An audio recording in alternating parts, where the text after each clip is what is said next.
Assalamualaikum warahmatullahi wabarakatuh. We are from Group 9, consisting me, Rizka Zakia, and my friend Fatati Nuriana. We will present about feminist therapy taken by Gerard Corey's book.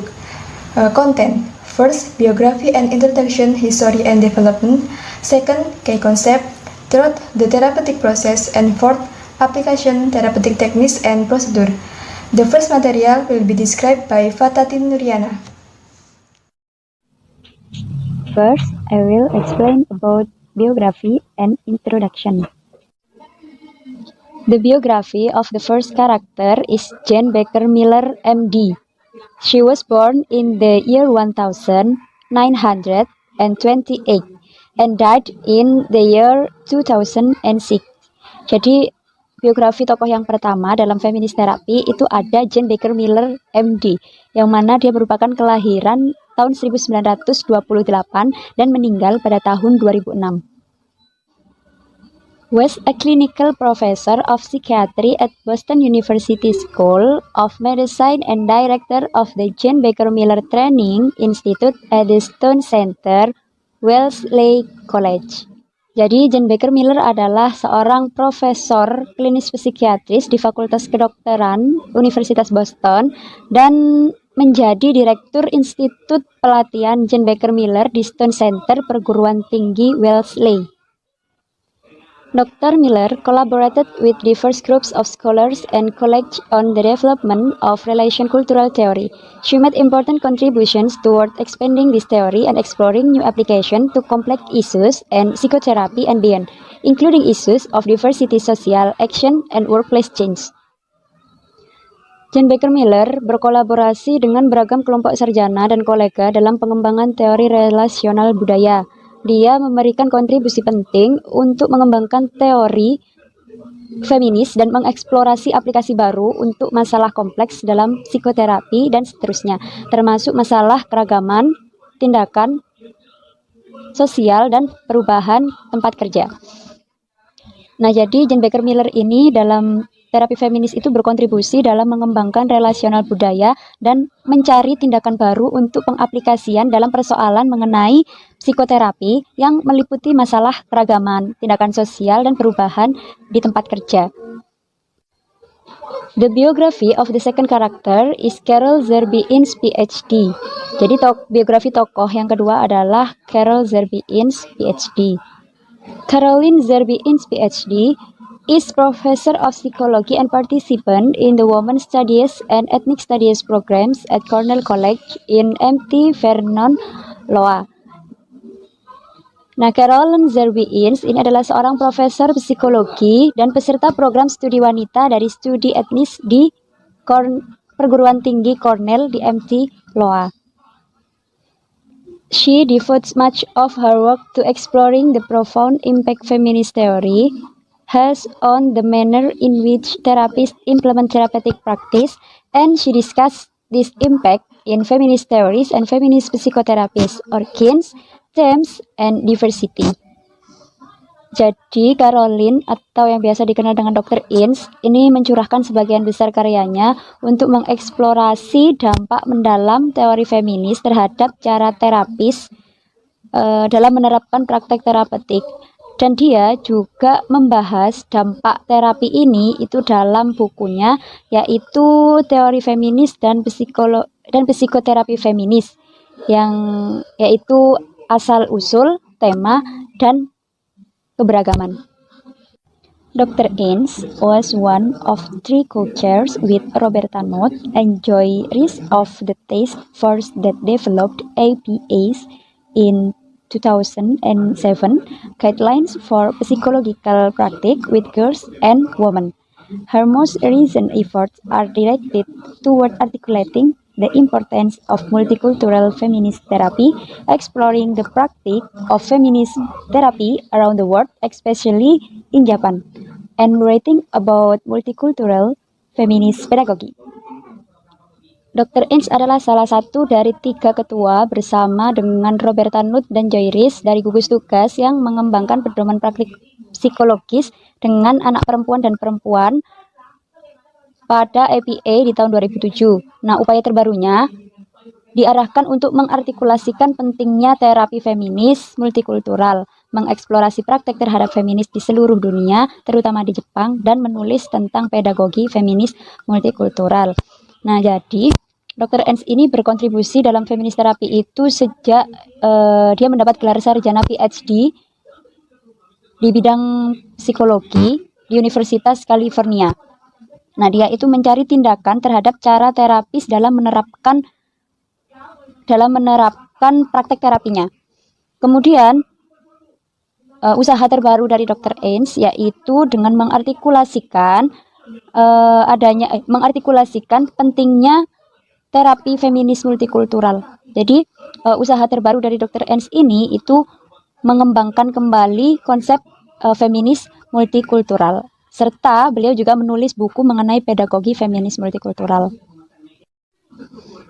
The biography of the third character is Olivia M. Espen. Nah, biografi tokoh yang ketiga yaitu Olivia M. Espen. Olivia M. Espen is Professor Emerita in the Department of Women's Studies at San Diego State University and at the California School of Professional Psychology of Alliance International University.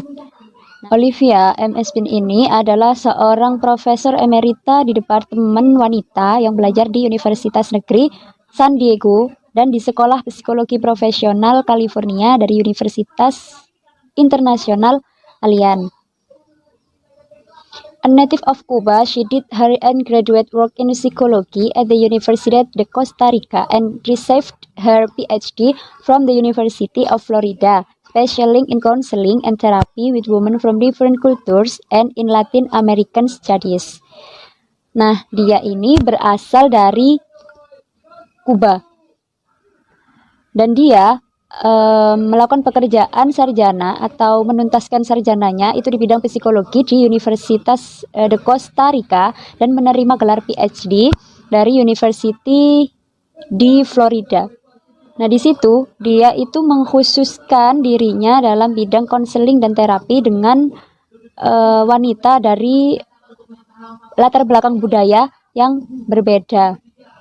Dan dalam studi Amerika Latin.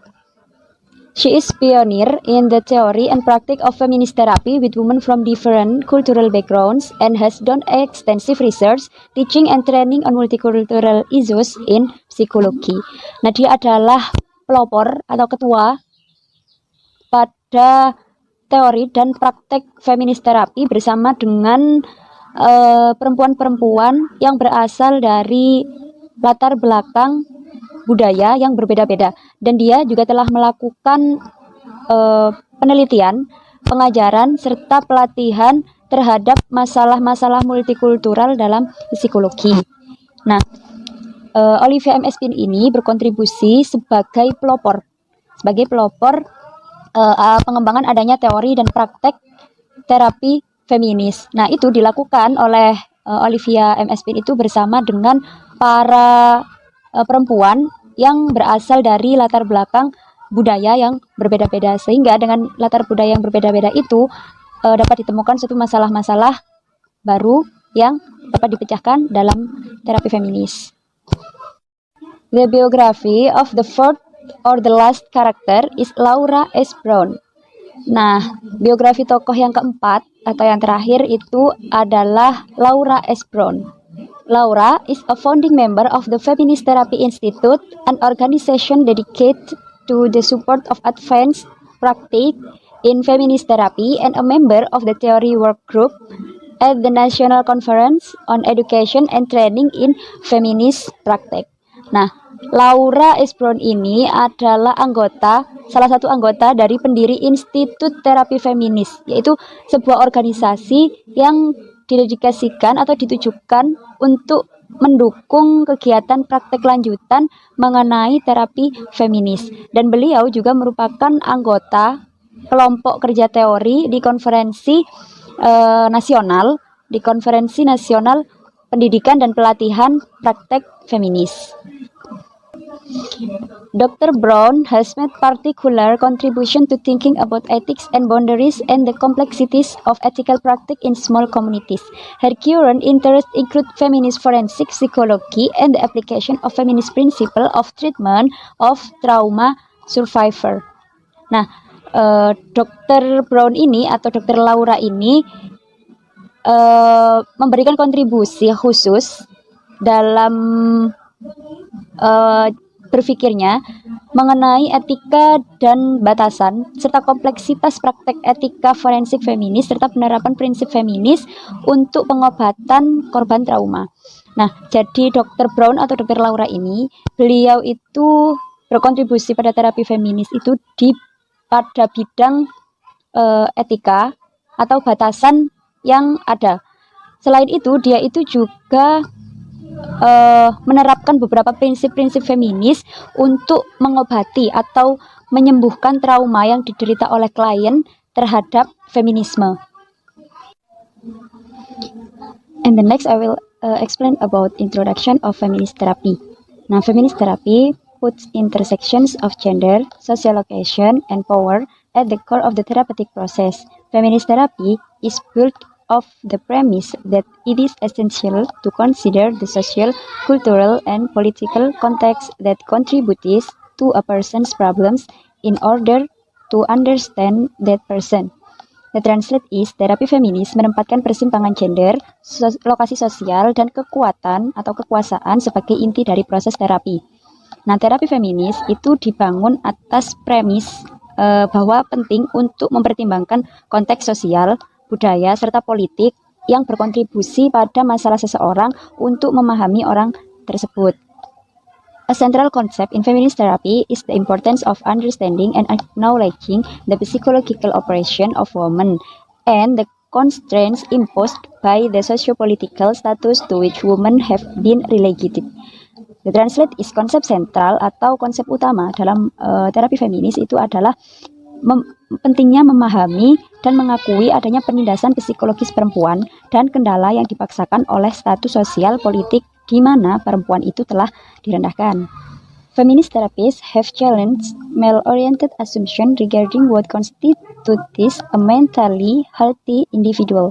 The translate is terapi feminis itu telah menantang asumsi terhadap adanya orientasi laki-laki tentang apa yang menjadi seorang individu yang sehat secara mental. Nah, jadi terapi feminis ini itu merupakan salah satu terapi yang berhubungan dengan adanya ketidaksetaraan gender atau persimpangan gender serta kondisi sosial dan kekuasaan yang menjadi inti dari proses terapi yang dilakukan. Nah, terapi feminis itu dibangun atas adanya pemikiran penting untuk mempertimbangkan keadaan sosial, politik, serta budaya yang berkontribusi dalam memahami seseorang. Jadi ketika kita menilai seseorang, itu tidak bisa secara langsung kita menilai dia itu buruk, dia itu jelek, dia itu seperti ini. Nah, kita harus melihat juga bagaimana kondisi sosialnya dia, bagaimana latar belakang budaya dia. Ketika latar budaya orang tersebut itu berbeda dengan kita tidak bisa menghakimi bahwa dia harus seperti kita karena dia memiliki budaya atau kondisi sosial yang berbeda dengan kita. Nah, konsep utama dalam terapi feminis ini itu pentingnya memahami dan mengakui penindasan psikologis perempuan dan kendala yang dipaksakan oleh status sosial politik di mana perempuan telah diturunkan. Nah, dalam terapi feminis ini itu membongkar atau lebih ke mengubah pola pikir manusia yang seringkali itu merendahkan perempuan, yang mana perempuan itu harus nurut sama laki-laki atau perempuan itu nggak boleh kerja, yang kerja itu hanya laki-laki dan lain sebagainya. Nah, hal tersebut itu bukan hanya kita melihat orang itu nggak boleh kerja gini. Nah, kita itu nggak bisa secara langsung menilai itu salah karena kita juga harus melihat bagaimana kondisi sosial dan kondisi budaya yang dimiliki oleh orang tersebut. Jika memang dia itu berada pada kondisi sosial dan budaya yang seperti itu, kita tidak bisa menyalahkan dia ketika dia memutuskan untuk berlaku seperti itu. Misal dia sebagai perempuan memang tidak diizinkan untuk bekerja. Nah, kita sebagai lawan, sebagai orang lain bagi dia, itu kita tidak bisa untuk memaksa dia untuk melakukan hal tersebut. Nah, terapi feminis ini juga menantang adanya pemikiran bahwa segala sesuatu itu berorientasi pada laki-laki, sehingga segala hal itu perempuan itu harus nurut ke laki-laki, seperti kekuasaan itu sepenuhnya ada pada laki-laki, seperti itu. Nah, upaya dari terapi feminis ini itu difokuskan pada menilai dari pengalaman perempuan, realitas politik, dan masalah-masalah unik yang dihadapi oleh beberapa perempuan dalam sistem patriarki, yang mana sistem patriarki itu adalah sistem di mana laki-laki itu lebih berkuasa daripada perempuan. Nah, pada praktek feminis itu melakukan pendekatan yang bermacam-macam, yang mencakup pemahaman mengenai adanya suatu penindasan, kemudian suatu perbedaan multikultural atau berbagai budaya, kemudian juga mencakup pemahaman tentang keadilan sosial. No single individual can be identified as the founder of this approach, reflecting a central theme of feminist collaboration. The translate is, tidak ada satu individu pun yang dapat dianggap atau dapat diidentifikasi sebagai pendiri dari pendekatan ini yang mencerminkan tema sentral kolaborasi feminis. The beginnings of feminism can be traced to the late 1800s, but it is the women's movement of the 1960s that laid the foundation for the development of feminist therapy. In the 1960s, women began uniting their voices to express their dissatisfaction with the limiting and confining nature of traditional female roles. The translate is, permulaan feminisme ini dapat ditelusuri hingga akhir tahun 1800-an, tetapi gerakan wanita pada tahun 1960-an lah yang meletakkan dasar bagi pengembangan terapi feminis. Pada tahun 1960-an, wanita mulai menyuarakan pendapat mereka untuk mengekspresikan ketidakpuasan mereka terhadap peran wanita tradisional yang sifatnya itu membatasi. Tidak ada satu orang pun atau satu tokoh pun yang dapat dijadikan sebagai pencetus berdirinya terapi feminis. Karena sejatinya terapi feminis ini atau gerakan feminis ini itu lahir atau muncul karena adanya kolaborasi beberapa tokoh. Jadi tidak ada satu tokoh pun yang dapat dijadikan sebagai pendiri dari pendekatan terapi feminis ini. Jadi terapi feminis ini adalah suatu terapi yang dikembangkan untuk menanggapi tantangan dan adanya kebutuhan yang dibutuhkan oleh para perempuan. Permulaan adanya terapi feminis ini itu terjadi pada akhir tahun 1800-an. Nah, kemudian adanya gerakan feminisme dari para perempuan itu terjadi pada tahun 1960. Jadi baru pada 1960 itu para perempuan itu berani untuk bersuara atau menyatukan suara mereka mengenai adanya persimpangan-persimpangan gender yang terjadi. Jadi mereka itu mengeluarkan pendapatnya, mengeluarkan suaranya untuk mengekspresikan perasaan ketidakpuasan para perempuan tersebut terhadap adanya sifat peran wanita tradisional yang terlalu membatasi perilaku kehidupan mereka. Karena jika dikaji ulang kondisi perempuan tradisional dengan perempuan sekarang seiring berkembangnya zaman, itu mereka juga memiliki pemikiran yang berbeda pula. Jadi mereka itu tidak selalu harus ikut terhadap adanya aturan-aturan yang ditetapkan oleh peran perempuan tradisional, sehingga mereka menyatukan suara atau mengeluarkan segala ketidakpuasan mereka itu untuk dapat memecahkan atau memberikan solusi terhadap adanya pembatasan-pembatasan yang ada.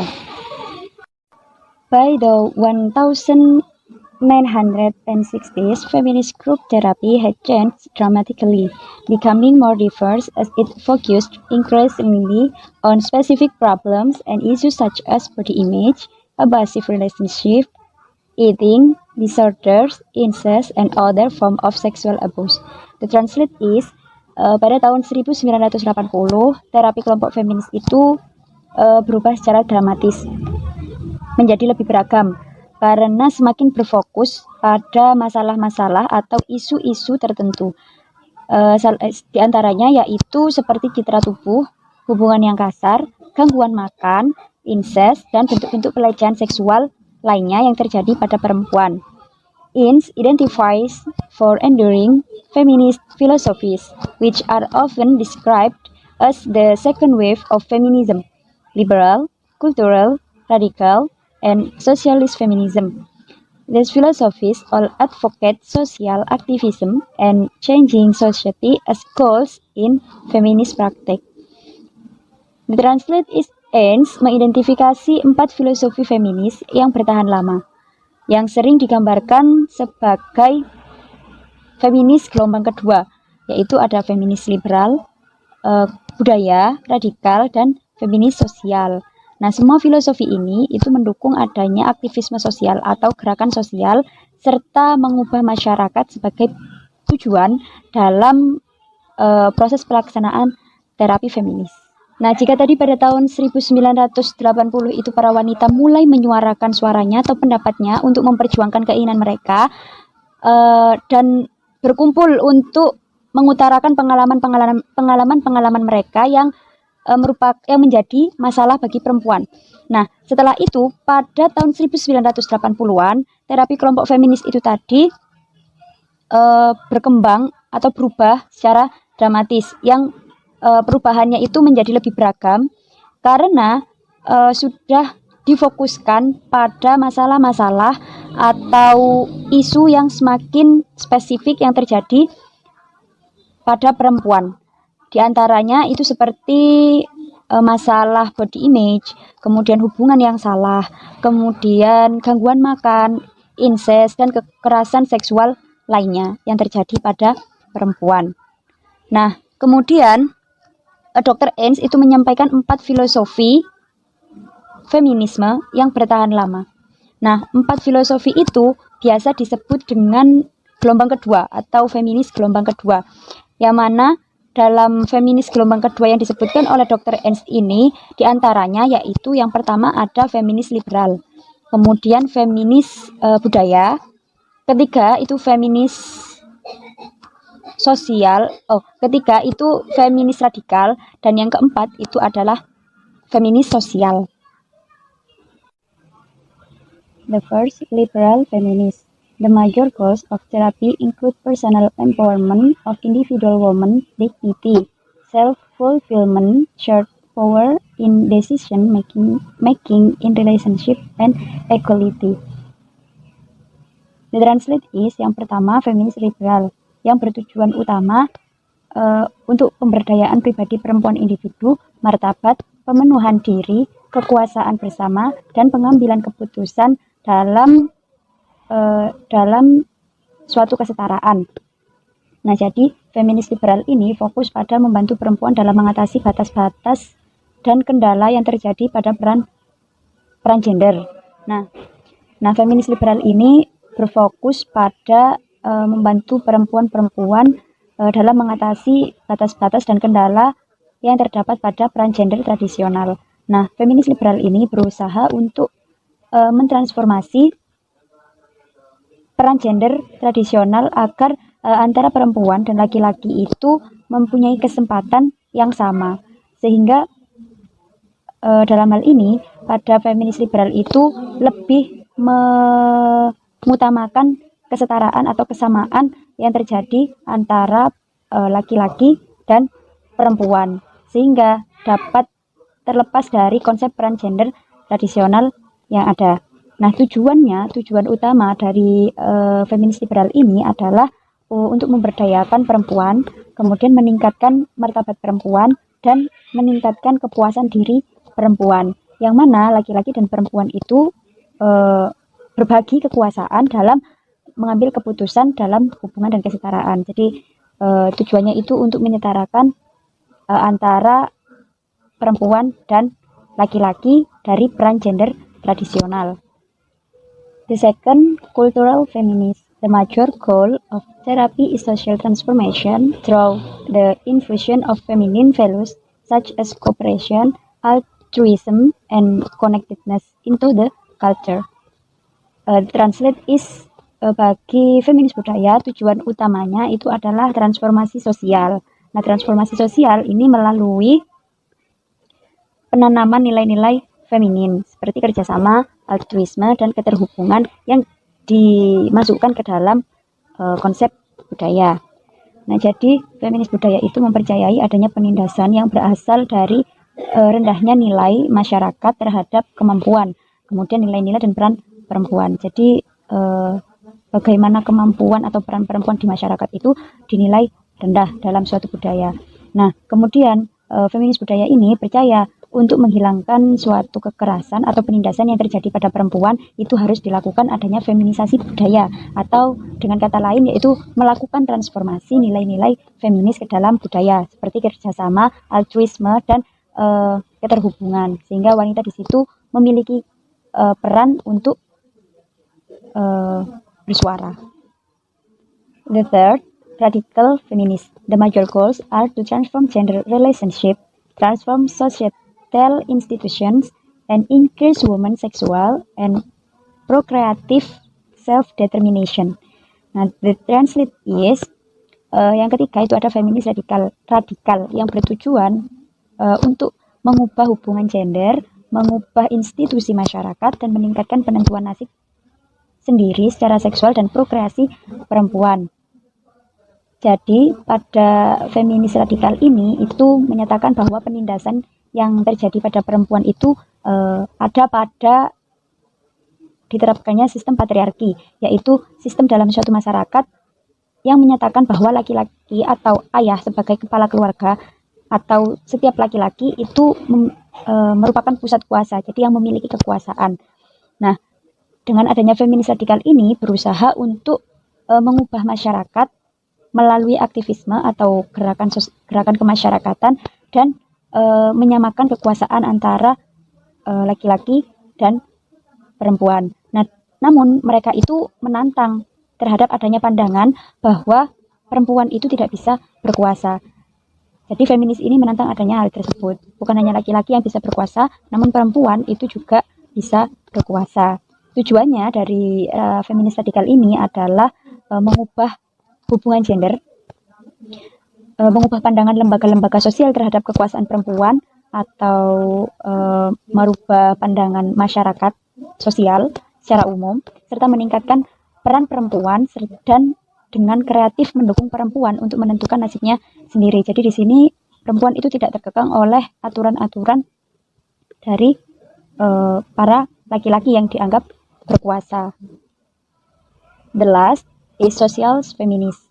The major goal of therapy is to transform social relationship and institution. The translate is, bagi feminis sosial, tujuan utama terapi adalah untuk mengubah hubungan dan institusi sosial. Nah, pada sosial feminis atau feminis sosial ini tujuannya itu sama dengan feminis radikal tadi, yang mana mengubah pola pikir atau mengubah pandangan masyarakat sosial. Nah, akan tetapi pada sosial feminis ini menekankan pada perbedaan di mana feminis sosialis ini lebih mengurus kepada banyak jenis masalah dan mengatakan bahwa solusi untuk masalah-masalah yang dialami oleh masyarakat itu harus dengan adanya pertimbangan golongan, ras, orientasi seksual, ekonomi, kebangsaan, dan sejarah. Jadi sosial feminis sosial ini sama dengan sosial radikal, tujuannya untuk mengubah pola pikir masyarakat. Akan tetapi pada feminis sosial ini lebih ditekankan bahwa dalam mengubah pola pikirnya itu harus mempertimbangkan adanya golongan atau ras, kemudian orientasi seksual, kemudian ekonomi dari setiap masyarakat. And in 2004 states that this third wave of feminism embraces diversity with its inclusion of women of color, lesbians, and the postmodern and constructivist viewpoints exposed by many of the most recent generation of feminist women. Such the translate is, Ince menyatakan bahwa ada gelombang ketiga dalam feminisme ini, yang merangkul keberagaman dengan memasukkan wanita kulit berwarna, lesbian, dan sudut pandang postmodern, serta konstruktivis yang dianut oleh banyak generasi terbaru wanita feminis. Yang pertama itu ada feminis postmodern, yang memberikan model atau memberikan suatu bentuk dalam mengkritisi nilai pendekatan tradisional atau peran gender tradisional serta feminis lain, yaitu terhadap adanya suatu masalah yang menjadi suatu bentuk nyata dalam kehidupan dan memberikan usulan mengenai beberapa kebenaran yang bertentangan dengan kebenaran tunggal. Jadi pada postmodern ini itu memberikan jawaban bahwa contohnya tadi kalau pada feminis radikal tadi perempuan itu tidak bisa berkuasa. Akan tetapi pada nyatanya sebenarnya perempuan itu juga bisa berkuasa. Nah, pada postmodern feminis ini itu memberikan menunjukkan pada kebenaran-kebenaran dari segala yang ditantang oleh feminis tradisional. Kemudian yang kedua itu ada woman of color feminis atau feminis perempuan kulit berwarna. Itu berjuang agar teori terapi feminis ini dapat diperluas dan dibuat lebih inklusif, yaitu dengan memasukkan analisis penindasan ganda, penilaian akses terhadap hak dan kekuasaan, serta aktivisme. Nah, pada feminis woman of color ini itu mengkritik adanya beberapa anggapan bahwa perempuan yang berkulit putih itu lebih menggeneralisasi pengalaman perempuan agar sesuai dengan pengalaman semua wanita. Jadi semisal kayak perempuan yang putih itu selalu cantik, itu perempuan putih itu selalu pintar dan lain sebagainya. Nah, feminis ini itu menghilangkan adanya pendapat atau asumsi tentang hal tersebut. Kemudian ada lesbian feminis atau feminis lesbian yang berjuang terhadap adanya penindasan terhadap perempuan terkait dengan orientasi seksualnya. Nah, perspektif dari feminis lesbian ini itu berjuang agar teori feminis ini menyertakan adanya analisis keragaman, identitas, dan hubungan mereka dengan penindasan, serta mengakui adanya keragaman yang ada di kalangan lesbian. Jadi, lesbian feminis ini lebih kepada masalah-masalah perempuan yang bersifat seksual. Kemudian, yang terakhir itu ada global international feminis, yaitu feminis internasional global yang mengambil perspektif seluruh dunia dan berusaha untuk memahami rasisme, seksisme, ekonomi, dan klasisme itu mempengaruhi perempuan di berbagai negara. Nah, feminis internasional global ini berasumsi bahwa setiap wanita itu hidup di bawah sistem penindasan yang unik dan bermacam-macam, sehingga mereka juga dapat mengatakan bahwa perbedaan budaya itu berkontribusi terhadap adanya penindasan perempuan. Nah, jadi pada feminis ini itu lebih ke memahami cara mengenai adanya rasisme, ekonomi, dan klasisme itu mempengaruhi peran gender yang mana dapat menjadi suatu bentuk penindasan yang terjadi pada perempuan. The next I will explain about key concept. The first, view of human nature. The second, feminist perspective on personality development. And the third, principles of feminist therapy. Selanjutnya saya akan membahas mengenai konsep kunci dari terapi feminis. Yang pertama ada pandangan sifat manusia atau hakikat manusia menurut feminist terapi. Yang kedua ada perspektif feminis tentang pengembangan kepribadian. Dan yang ketiga ada prinsip dalam terapi feminis. The first, view of human nature. Pandangan sifat manusia atau hakikat manusia menurut terapi feminis. Many of the traditional theories grew out of a historical period in which social arrangements were assumed to be rooted in one's biologically based gender. The translate is, banyak teori tradisional itu tumbuh dari periode-periode sejarah di mana tatanan sosial masyarakat itu diasumsikan berakar pada gender yang berbasis biologis seseorang. Worrell and Remer, 2003, describe the constructs of feminist theory as being gender-fair, flexible, multicultural, interactionist, and lifespan-oriented. The translate is, Worrell and Remer pada 2003 menggambarkan konstruksi teori feminis sebagai suatu bentuk teori yang adil, fleksibel, multikultural, interaksionis, dan berorientasi pada rentang hidup. Nah, jadi hakikat manusia dalam terapi feminis ini itu menunjukkan banyak sekali teori-teori tradisional yang tumbuh dari peran sosial masyarakat yang menekankan fakta biologis. Dalam hal ini, pria itu diasumsikan sebagai model atau bentuk dari hakikat manusia yang sebenarnya secara menyeluruh tanpa memperhatikan perempuan. Nah, dalam hal ini, Worrell dan Remer itu memberikan suatu konstruksi mengenai teori feminis, yang mana pertama itu teori feminis itu dianggap sebagai sesuatu yang adil. Adil yang dimaksud itu adalah memberikan perbedaan perilaku antara perempuan dan laki-laki, yang mana perempuan dan laki-laki perilakunya itu adalah hasil dari proses sosialisasi, bukan dari bawaan dari masing-masing individu. Nah, hal ini berguna untuk menghindari adanya stereotip peran sosial yang terjadi antara perempuan dan laki-laki serta perilaku interpersonal.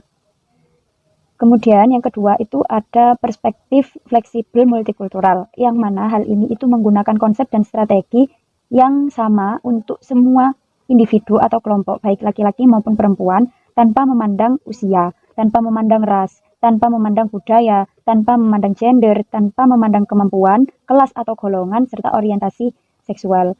Sehingga dalam hal ini diketahui bahwa setiap manusia itu memiliki dapat menjadi individu yang berbeda-beda. Selanjutnya yang ketiga itu ada interactionist. Interactionist yaitu melihat isi dari konsep-konsep khusus yang ada pada dimensi berpikir, merasa, dan berperilaku.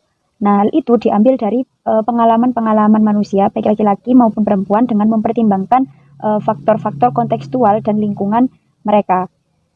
Nah, yang terakhir itu adalah a lifespan perspective atau perspektif tentang rentang hidup. Nah, dalam hal ini perkembangan manusia itu merupakan proses seumur hidup, sehingga pola kepribadian yang dimiliki dan perubahan perilaku itu dapat terjadi setiap saat. Jadi, perkembangan itu tidak hanya terjadi pada anak kecil saja yang akan tumbuh menjadi dewasa, akan tapi orang yang sudah dewasa pun juga masih bisa berkembang dalam pola pikir serta berperilaku mereka.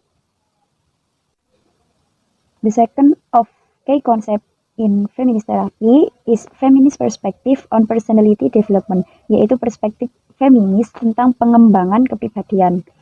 Feminist therapies emphasize that societal gender role expectation profoundly influence a person's identity from the moment of birth and become deeply ingrained in adult personality. The translate is, terapi feminis ini menekankan bahwa ekspektasi peran gender di masyarakat sangat mempengaruhi identitas seseorang sejak lahir dan menjadi tertanam kuat dalam kepribadian orang dewasa. Prohaska and Norcross in 2010 point out that gender role expectation tend to generate a false and sense of self and force women to accept stereotyped gender roles. The translate is, Prohaska dan Norcross pada 2010 itu menunjukkan bahwa ekspektasi peran gender itu cenderung menghasilkan rasa diri yang salah dan memaksa wanita untuk menerima peran gender yang telah ditetapkan.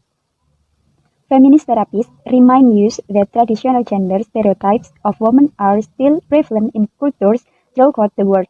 They teach their clients that uncritical acceptance of traditional roles can greatly restrict their range of random. The translate is, terapi feminis itu mengingatkan kita bahwa bentuk tetap gender tradisional perempuan itu masih lazim atau masih ada dalam budaya di seluruh dunia. Sehingga dengan adanya peran gender yang cenderung menghasilkan rasa diri bersalah, menurut Prohaska dan Norcross itu hanyalah ekspektasi, yang mana wanita itu harus selalu nurut, wanita itu tidak boleh mengumpat, wanita itu tidak boleh memukul, wanita itu tidak boleh marah, kemudian wanita itu harus berusaha menyenangkan laki-laki di atas segalanya, tidak pernah menyinggung perasaan, dan lain-lain. Nah, dengan adanya terapi feminis ini, para klien itu diajari untuk menerima sesuatu yang tidak kritis dari adanya peran gender tradisional. Nah, dalam feminis terapi ini juga mengatakan bahwa seseorang itu dikatakan bermasalah jika seseorang tersebut berada dalam pengaruh peran gender tradisional. Jadi dia tidak dapat dengan leluasa interaksi atau berhubungan dengan orang lain dan berada di dalam kekuasaan laki-laki. Nah, perempuan yang seperti itulah mereka yang masih ada pada kawasan peran gender tradisional. Nah, untuk menjadi pribadi yang lebih sehat atau lebih untuk terbebas dari peran-peran tersebut, itu mereka dapat dengan leluasa menerima ada peran gender tradisional tersebut. Namun mereka juga dapat mengembangkan hal-hal tersebut. Jadi tidak selalu menuruti adanya keterbatasan-keterbatasan tersebut. Hal itu akan melepaskan para perempuan tradisional itu dari tuntutan peran gender tradisional atau dari kekuasaan laki-laki. Jadi dia itu bisa mandiri dan dapat mengembangkan kekuasaan secara bebas. Jadi menyenangkan dirinya secara individu. The third key concept of feminist therapy is principles of feminist therapy. The first principles of feminist therapy is the personal is political. This principle is based on the assumption that the personal or individual problems that individuals bring to counseling originate in a political and social context. The translate is konsep kunci yang ketiga dalam terapi feminis itu adalah prinsip terapi feminis. Yang pertama itu ada pribadi adalah politik. Nah, prinsip ini didasarkan pada asumsi bahwa masalah pribadi atau individu yang dibawa oleh masing-masing individu dalam konseling itu bersumber dari konteks politik dan sosial. Jadi dapat diketahui bahwa masalah-masalah yang dialami oleh klien atau yang dialami oleh para wanita itu berasal dari konteks politik dan lingkungan sosial mereka. Nah, ini yang menjadi inti dari terapi feminis, yang mana bagi perempuan itu seringkali disebut sebagai penindasan, marginalisasi, subordinasi, dan stereotip. The second of principle of feminist therapy is commitment to social change. Feminist therapy aims not only for individual change, but for social change. Nah, yang kedua dari prinsip feminis terapi atau terapi feminis adalah komitmen untuk perubahan sosial. Terapi feminis bertujuan tidak hanya untuk perubahan individu, tetapi untuk perubahan sosial. Jadi praktek terapi feminis ini tidak hanya berfungsi untuk memberikan perubahan pada setiap individu, melainkan juga memberikan perubahan kepada lingkungan sosial yang ada. Sehingga dengan ini mereka atau dengan adanya terapi feminis itu dapat memperjuangkan hak-hak perempuan dalam memajukan perubahan di lingkungan masyarakat. The third principle of feminist therapy is women's and girls' voices and ways of knowing are valued and their experiences are honored. Women's perspective are considered central in understanding their distress. Prinsip yang ketiga itu adalah suara wanita dan anak perempuan itu dianggap sentral dalam memahami kesusahan yang mereka hadapi. Jadi dalam hal ini perspektif perempuanlah yang dianggap sebagai pusat utama dalam memahami masalah-masalah atau penderitaan yang mereka hadapi. Tujuan dari terapi feminis dalam hal ini itu untuk menggantikan adanya sistem patriarki dengan adanya kesadaran feminis. Perempuan didorong untuk menghargai emosi dan intuisi mereka, serta menggunakan pengalaman pribadi mereka sebagai batu ujian untuk menentukan suatu reality. Jadi menggunakan pengalaman mereka untuk menjawab adanya suatu realitas bahwa perempuan itu tidak hanya seperti yang dikatakan oleh peran gender tradisional. Perempuan bisa melakukan apa yang sesuai dengan kehendak mereka. The fourth of principles of feminist therapy is the counseling relationship is egalitarian. Feminist therapists recognize that there is a power imbalance in the therapeutic relationship. So they strive for an egalitarian relationship, keeping in mind that clients are the expert on their own lives. Prinsip yang keempat dari terapi feminis yaitu hubungan konseling yang bersifat egaliter, yang berarti sama atau sederajat. Dalam hal ini, terapi feminis itu menyadari bahwa terdapat ketidakseimbangan yang terjadi dalam kekuatan di hubungan terapeutik, sehingga mereka mengupayakan adanya egalitarisme hubungan terapeutik dan menanamkan dalam prinsip bahwa klien itu adalah ahli untuk dirinya sendiri. Nah, jadi dalam hal ini itu perhatian terhadap kekuasaan itu merupakan suatu hal penting yang ada pada terapi feminis dan hubungan terapeutik yang dianggap sebagai hubungan yang sama atau yang sederajat. Karena para terapis itu beranggapan bahwa konseli atau klien itu adalah ahli bagi dirinya sendiri atau hidupnya. Dan juga karena tujuan terapi ini ialah untuk mengangkat derajat konseli atau klien. Maka dalam proses konseling, kesetaraan ini mulai dibentuk. The fifth of principles of feminist therapy is a focus on strengths and a formulate definition of psychological distress. Feminist therapy has a conflicted and ambivalent relationship with diagnostic labeling and the disease model of mental illness. Prinsip terapi feminis yang kelima itu adalah fokus pada kekuatan dan definisi tekanan psikologis yang dirumuskan ulang. Terapi feminis ini memiliki konflik dan hubungan ambivalen dengan pelabelan diagnostik dan model penyakit dari penyakit mental. Nah, jadi terapi feminis ini fokus pada adanya kekuatan atau kelebihan seseorang dan membingkai kembali tekanan psikologis masing-masing individu tersebut. Nah, menurut mereka atau menurut para terapi feminis, tekanan psikologis yang terjadi pada setiap individu itu dikarenakan komunikasi sistem masyarakat yang tidak adil, yang sering disebut dengan peran gender tradisional, yang dianggap sebagai suatu peran yang tidak adil bagi perempuan. Nah, dalam hal ini mereka itu menolak adanya pelabelan diagnostik dan model penyakit mental. Jadi para terapi feminis itu menolak adanya penyebutan atau menolak adanya anggapan bahwa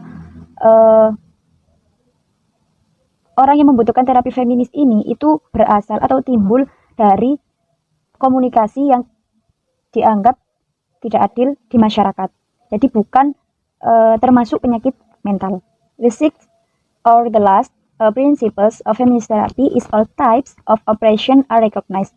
Feminist therapists acknowledge that social and political inequities have a negative effect on a people. Prinsip dari terapi feminis yang keenam atau yang terakhir itu adalah segala jenis penindasan itu diakui. Yang mana terapi feminis itu mengakui adanya ketidakadilan sosial dan politik yang memiliki efek negatif terhadap semua orang. Jadi dalam hal ini terapi feminis itu menyatakan bahwa dalam memahami konseli atau klien itu seorang terapis itu perlu juga memperhatikan kehidupan sosial budayanya. Nah, mereka atau para terapi feminis ini itu mengakui bahwa adanya ketidakadilan sosial dan politik yang memiliki efek negatif pada semua orang. Dengan hal ini, terapi feminis itu hadir untuk membantu individu dalam berkembang dan juga melakukan perubahan sosial terhadap adanya ketidakadilan tersebut. The therapeutic process atau proses terapi. Therapeutic goals. According to Anne 2004, some goals of feminist therapy include empowerment, valuing and affirming diversity, striving for change rather than adjustment, equality, balancing independence and interdependence, social change and self-nurturance. Anne adds that a key goal of feminist therapy is to assist individuals in viewing themselves as active agents on their own behalf and on behalf of others. Menurut Anne 2004, beberapa tujuan terapi feminis termasuk pemberdayaan, menghargai dan menegaskan keberagaman, berjuang untuk perubahan daripada penyesuaian, kesetaraan, menyeimbangkan kemandirian dan saling ketergantungan, perubahan sosial dan pengasuhan diri. Anne menambahkan bahwa tujuan utama dari terapi feminis adalah untuk membantu individu dalam memandang diri mereka sendiri sebagai agen aktif atas nama mereka sendiri dan atas nama orang lain.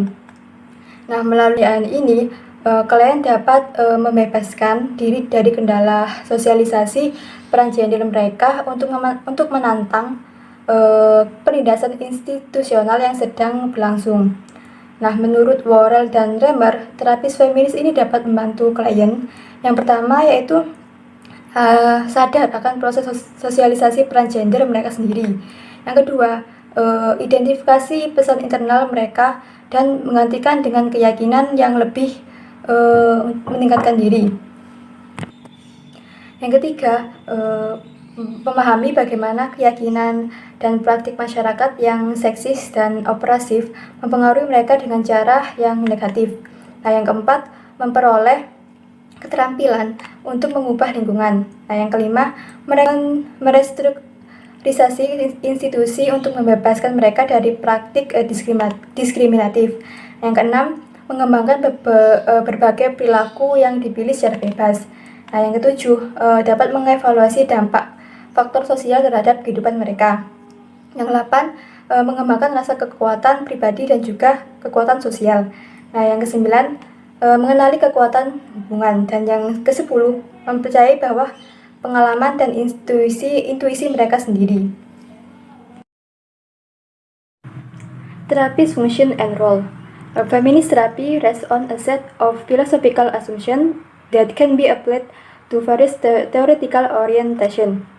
Any theory can be evaluated against the criteria of being gender-fair, flexible, multicultural, interactionist, and lifespan-oriented. The therapist's role and function will vary to some extent depending on what theory is combined with feminist principle and concept. Fungsi dan peran terapis. Terapis feminis bertumpu pada seperangkat asumsi filosofis yang dapat diterapkan pada berbagai orientasi teoritis.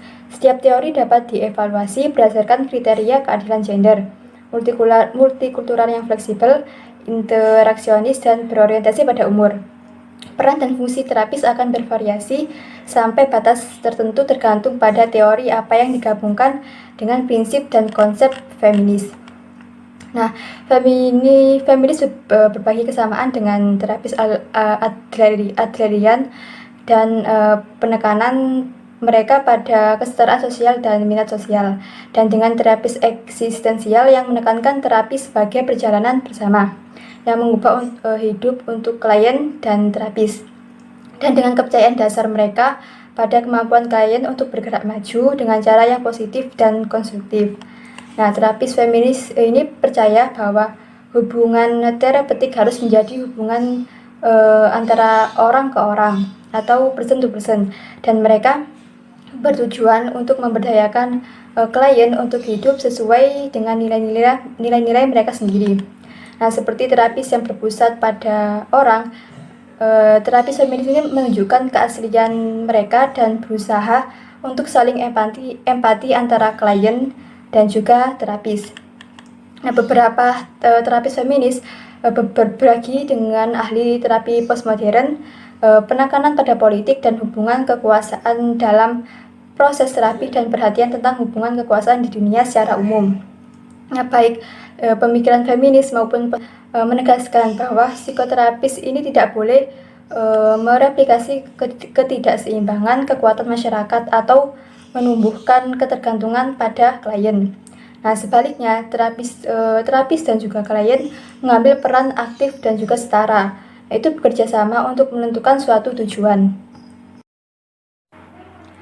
Client experience in therapy. Clients are active participants in the therapeutic process. Feminist therapists are committed to ensuring that this does not become another arena in which women remain passive and dependent. It is important that clients tell their stories and give voice to their experience. Pengalaman klien dan terapi. Nah, klien adalah peserta aktif dalam proses terapeutik. Terapis feminis berkomitmen untuk memastikan bahwa ini tidak menjadi arena lain di mana perempuan tetap pasif dan bergantung. Penting bagi klien untuk menceritakan kisah mereka dan menyuarakan pengalaman mereka. Nah, terapis wanita itu mungkin berbagi beberapa pengalamannya sendiri, termasuk penindasan peran gender. Nah, saat analisis stereotip peran gender dilakukan, maka kesadaran klien itu akan meningkat.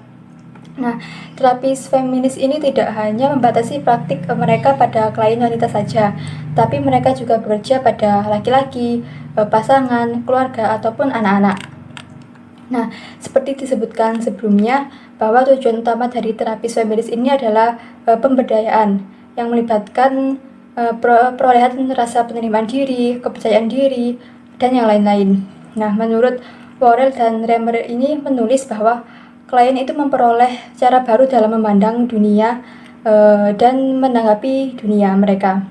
Nah, mereka juga menambahkan bahwa perjalanan pemberdayaan bersama itu bisa membuat merasa menakutkan dan juga bisa menggairahkan. Itu berlaku bagi si klien ataupun si terapis.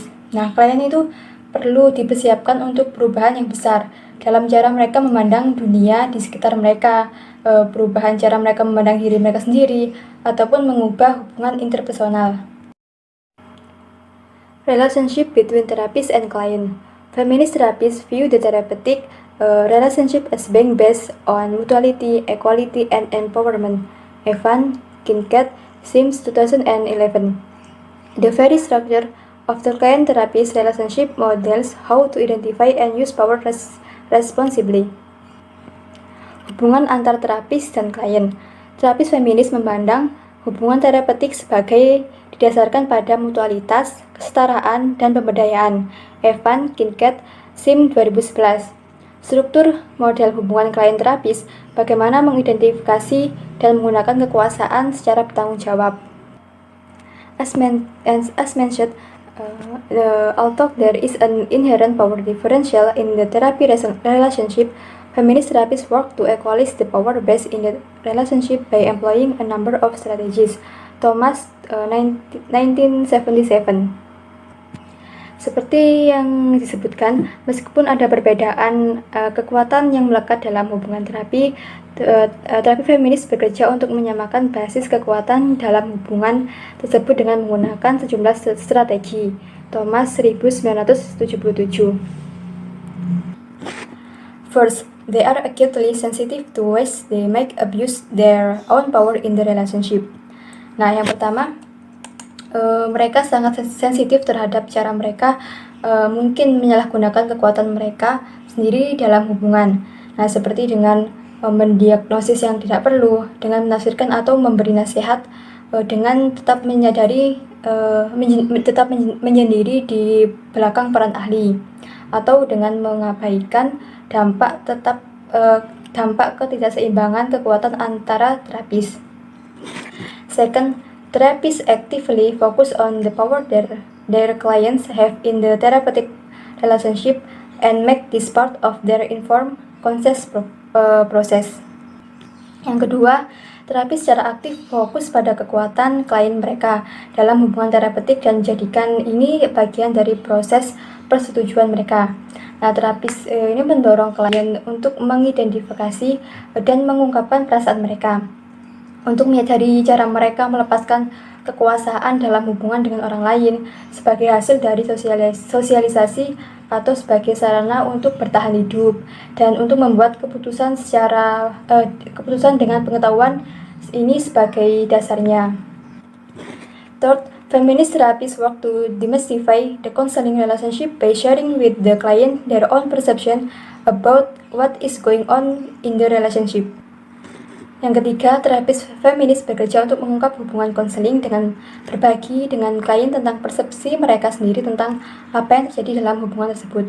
Nah, misalnya, jika si konselor menganjurkan suatu teknik tertentu, maka si konselor itu harus menjelaskan secara rinci bagaimana tentang teknik tersebut. Application, therapeutic technique and procedure, atau penerapan teknik dan prosedur terapi. The role of assessment and diagnosis. Feminist therapies have been sharply critical of the DSM classification system, and research indicates that gender, culture, and race may influence assessment of client symptom. Ends 2000, Erickson, and Kress 2005. Peran asesmen dan diagnosis. Terapis feminis sangat kritis terhadap sistem klasifikasi DSM, dan penelitian menunjukkan bahwa jenis kelamin, budaya, dan ras dapat mempengaruhi penilaian gejala klien. Ends 2000, Erickson, dan Kress 2005. From the perspective of feminist therapy, Diagnostic criteria were established through a system that views male gender role traits as normative. Dari perspektif terapi feminis, kriteria diagnostik itu ditetapkan melalui sistem yang memandang ciri-ciri peran gender laki-laki sebagai normatif. Nah, dengan demikian, perilaku wanita itu lebih cenderung menjadi patologis. Terapis feminis ini mengacu pada tekanan daripada psikopatologi. Nah, dan mereka ini menggunakan label diagnostik. Nah, mereka percaya label diagnostik ini sangat membatasi karena berbagai alasan.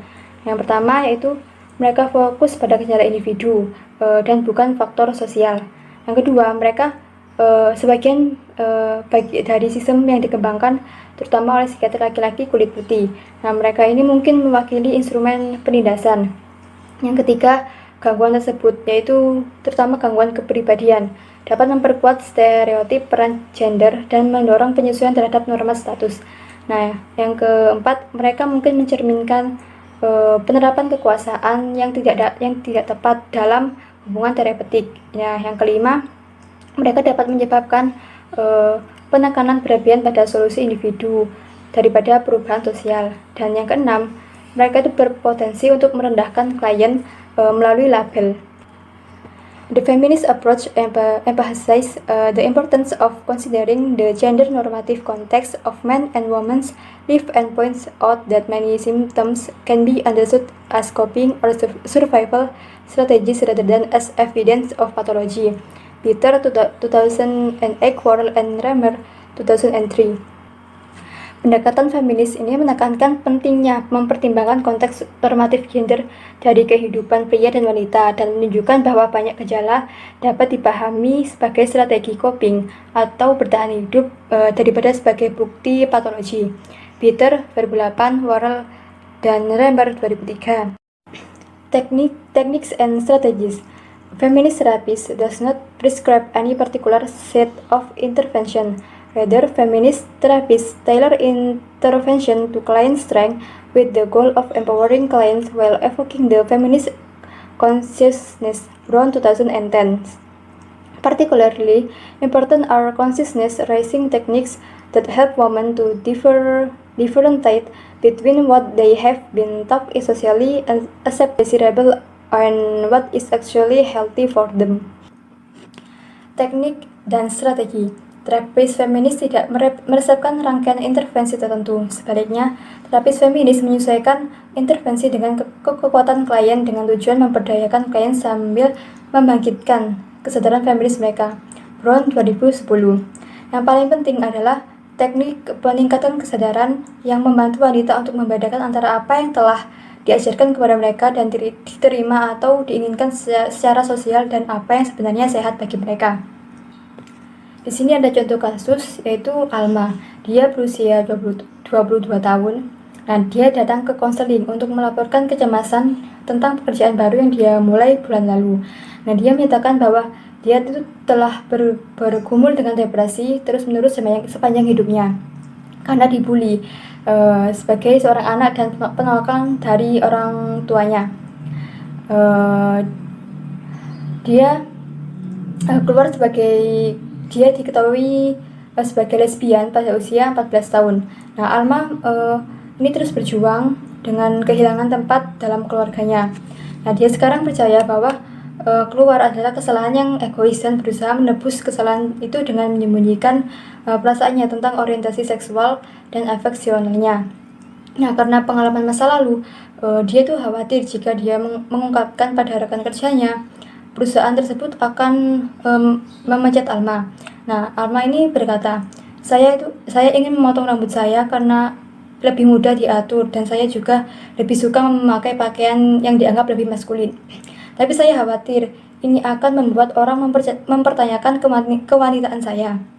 Nah, saya sangat menyukai pekerjaan saya dan saya sangat bekerja keras. Nah, saya khawatir jika saya menunjukkan kepada mereka siapa saya sebenarnya, maka mereka tidak akan menginginkan saya di sana lagi. Some of the techniques described by Worrell and Remer 2003 and Enns 1993, 2004 are discussed in this section using the case example of Alma to illustrate how these techniques might be applied. Beberapa teknik yang dijelaskan oleh Worrell dan Remer 2003 dan Ens 1993-2004 dibahas di bagian ini, menggunakan contoh kasus Alma untuk menggambarkan bagaimana teknik ini dapat diterapkan. Number 1, empowerment. Nah, yang nomor 1 yaitu pemberdayaan. Nah, inti dari strategi feminis ini adalah tujuan memberdayakan klien. Nah, terapis feminis ini bekerja dengan cara egaliter dan menggunakan strategi pemberdayaan yang disesuaikan dengan setiap klien.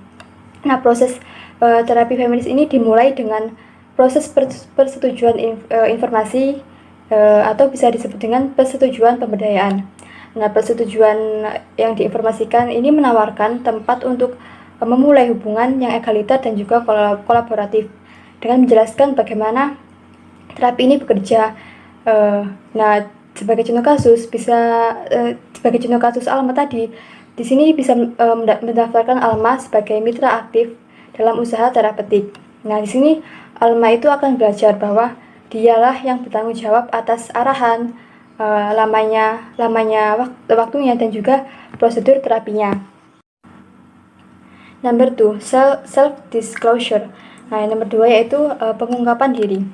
Nah, terapis feminis ini menggunakan pengungkapan diri terapeutik untuk kepentingan terbaik klien, untuk menyamakan hubungan klien terapis, untuk memberikan model, untuk menormalkan pengalaman kolektif perempuan, untuk memberdayakan klien, dan untuk menetapkan persetujuan. Nah, misalnya pada contoh kasus Alma tadi, terapis Alma itu mungkin mengungkapkan kesulitannya sendiri dalam berhubungan dengan anggota keluarganya, mengakui bahwa terkadang menyembunyikan informasi tampaknya penting untuk menjaga perdamaian. Nah, terapis ini dapat membagikan bagaimana dia itu memutuskan kapan harus terbuka tentang kehidupan pribadinya. Number 3, gender role analysis. Nah, nomor 3 yaitu analisis peran gender. Nah, di sini ciri khas dari terapi feminis ini, analisis peran gender mengeksplorasi dampak ekspektasi peran gender pada kesejahteraan psikologis klien dan memanfaatkan informasi ini untuk membuat keputusan tentang perilaku peran gender ini di masa depan. Nah, analisis peran gender ini dimulai dengan klien itu mengidentifikasi pesan sosial yang mereka terima tentang bagaimana perempuan dan laki-laki itu seharusnya bertindak. Nah, pada contoh kasus Alma tadi, di sini terapis mulai dengan meminta Alma untuk mengidentifikasi pesan apa yang dia terima terkait dengan seksualitas dan penampilan dari budaya masyarakat, teman, dan juga keluarganya. Nah, selanjutnya yaitu terapis berbicara tentang bagaimana ekspektasi citra tubuh itu berbeda antara perempuan dan laki-laki dalam budaya kita, dan bagaimana mereka itu mungkin berbeda dengan budaya yang lain. Nah, yang selanjutnya terapis ini menjelaskan bagaimana ekspektasi terkait penampilan dapat bersinggungan dengan keyakinan tentang apa artinya menjadi seorang gay atau heteroseksual dalam budaya keluarga, masyarakat, ataupun tempat di mana Alma itu bekerja. Number 4, gender role intervention. Nah, nomor 4 yaitu intervensi peran gender. Nah, di sini itu dengan menggunakan teknik ini, misalnya pada contoh kasus Alma tadi, di sini terapis menanggapi perhatian Alma dengan menempatkannya dalam konteks ekspektasi peran masyarakat bagi perempuan. Nah, di sini tujuannya itu yaitu memberikan Alma itu sebuah wawasan tentang bagaimana sih isu-isu sosial itu dapat mempengaruhi dirinya. Number 5, power analysis. Nah, nomor 5 yaitu analisis kekuasaan. Nah, analisis kekuasaan ini mengacu pada berbagai metode yang digunakan untuk membantu si klien memahami bagaimana akses yang tidak setara, kekuasaan dan sumber daya dapat mempengaruhi realitas pribadi. Nah, bersama-sama antara terapis dan juga klien ini mengeksplorasi bagaimana ketidakadilan atau hambatan yang sering membatasi definisi diri dan juga kesejahteraan. Nah, dengan teknik ini, misalnya pada contoh kasus Alma tadi, di sini Alma akan menjadi sadar akan perbedaan kekuatan antara laki-laki dan juga perempuan, serta perbedaan kekuatan yang terkait dengan orientasi seksual di dalam masyarakat kita. Number 6, biblioterapi. Nah, nomor 6 yaitu biblioterapi. Nah, di sini sumber dari biblioterapi ini bisa dari berbagai macam. Nah, bisa dari buku non-fiksi, buku teks psikologi dan konseling, video pendidikan, film, atau bahkan bisa dari novel. Nah, pada contoh kasus Alma tadi, terapis di sini bisa menjelaskan sejumlah buku yang membahas masalah yang berhubungan dengan kasus Alma tadi. Dan dia bisa memilih salah satu buku untuk dibaca selama beberapa minggu ke depan. Number 7, assertiveness training. Nah, yang nomor 7 yaitu latihan ketegasan. Nah, di sini dengan mengajarkan dan mendorong perilaku asertif atau perilaku tegas. Nah, di sini akan menjadikan perempuan itu akan lebih sadar tentang hak interpersonal mereka, melampaui peran stereotip gender, mengubah keyakinan negatif, dan menerapkan perubahan dalam kehidupan sehari-hari. Nah, di sini terapis dan juga klien itu akan mempertimbangkan apa yang sesuai secara budaya. Dan di sini nantinya klien akan membuat suatu keputusan tentang kapan dan bagaimana dia itu akan menggunakan keterampilan ketegasan tersebut. Number 8, reframing and relabeling. Nah, di sini reframing atau pembingkian ulang ini mencakup pergeseran dari menyalahkan korban ke pertimbangan faktor sosial di lingkungan yang berkontribusi pada masalah klien. Nah, dalam pembingkian ulang ini, daripada berfokus secara eksklusif pada faktor-faktor konflik, fokusnya itu adalah memeriksa dimensi sosial ataupun politik. Nah, untuk relabeling ini adalah intervensi yang mengubah label atau evaluasi yang diterapkan pada beberapa karakteristik perilaku. Number 9, social action. Nomor 9 yaitu aksi sosial. Nah, tindakan sosial atau aksi sosial ini adalah kualitas esensial dari terapi feminis. Nah, ketika si klien ini menjadi lebih membumi dalam pemahaman mereka tentang feminisme, nah, si terapis ini mungkin akan menyarankan agar si klien ini dapat terlibat dalam kegiatan seperti menjadi sukarelawan di pusat krisis pemerkosaan, melobi anggota parlemen, atau memberikan pendidikan di pusat komunitas tentang masalah gender. Nah, dengan berpartisipasi dalam kegiatan semacam itu dapat memberdayakan si klien dan dapat membantu mereka ini melihat hubungan antara pengalaman pribadi mereka dan konteks sosiopolitik tempat mereka tinggal.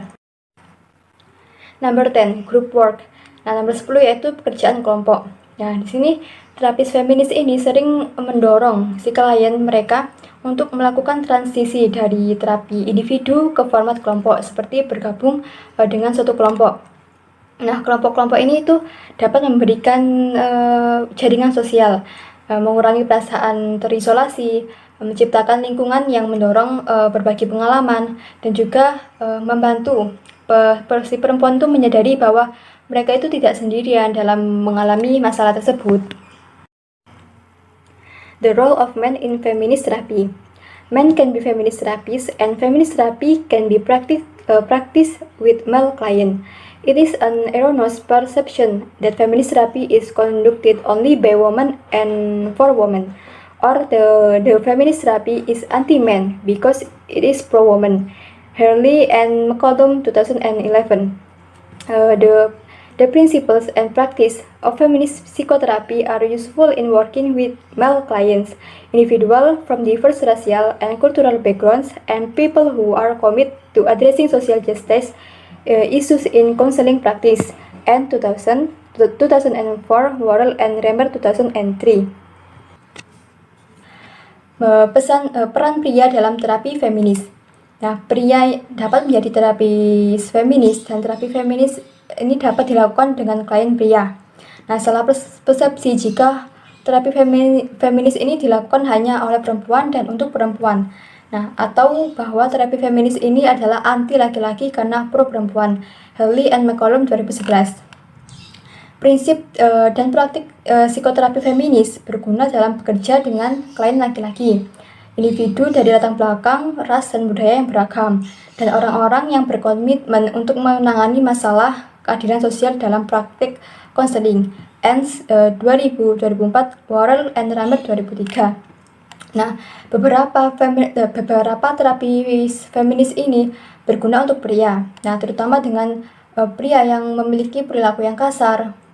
Nah, masalah yang dapat dihadapi oleh laki-laki secara produktif dalam terapi feminis ini termasuk belajar bagaimana meningkatkan kapasitas mereka untuk keintiman, mengekspresikan emosi mereka, dan belajar keterbukaan diri.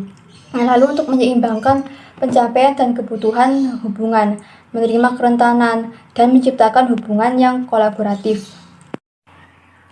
That's its presentation from our group about feminist therapy.